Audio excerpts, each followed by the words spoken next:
What's going on? My name is Anthony Johnson. I'm a real estate agent in Miami, and I'm also the creator of Allio.com. And in this video, we're going to talk about what a contract to lease is.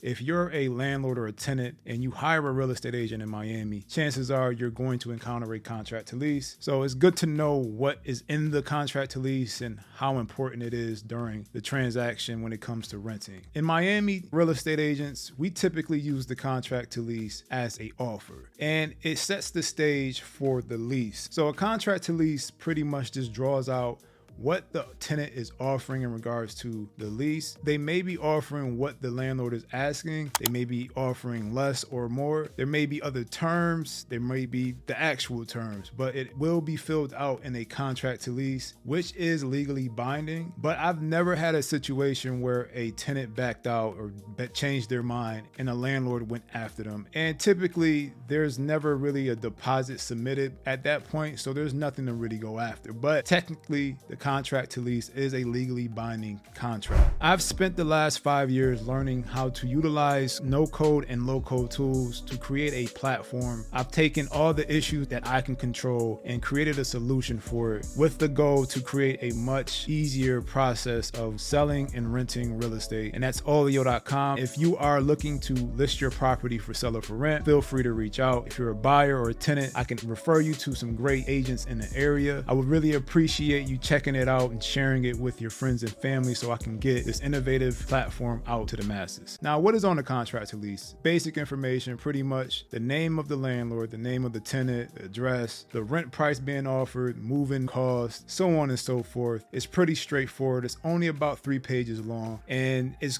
just setting the stage for the lease. Now, when a landlord receives a contract to lease, they can counter it, accept it, or reject it. A contract to lease needs to be agreed upon by the tenant and the landlord if they accept or if there's a counter, and then you will move on to the lease. One thing to keep in mind is that the lease supersedes the contract to lease. So whatever is put in the contract to lease should transfer over to the lease, but there may be things that's left out or added. There might be a typo. So it's very important that both parties review both documents. You don't want to have a situation where the landlord and the tenant agreed upon a specific term or specific price, and then when the lease comes around, it's different and both parties blindly sign and there's a discrepancy. And again, the lease is always going to supersede the contract to lease. So you can point out that let's just say the rent price was $2,500 on the contract to lease, but if the lease says $2,600, that is what the rent is going to be. Always review your documents. The lease is always going to supersede the contract to lease. Now you might ask, so what is the point of the contract to lease?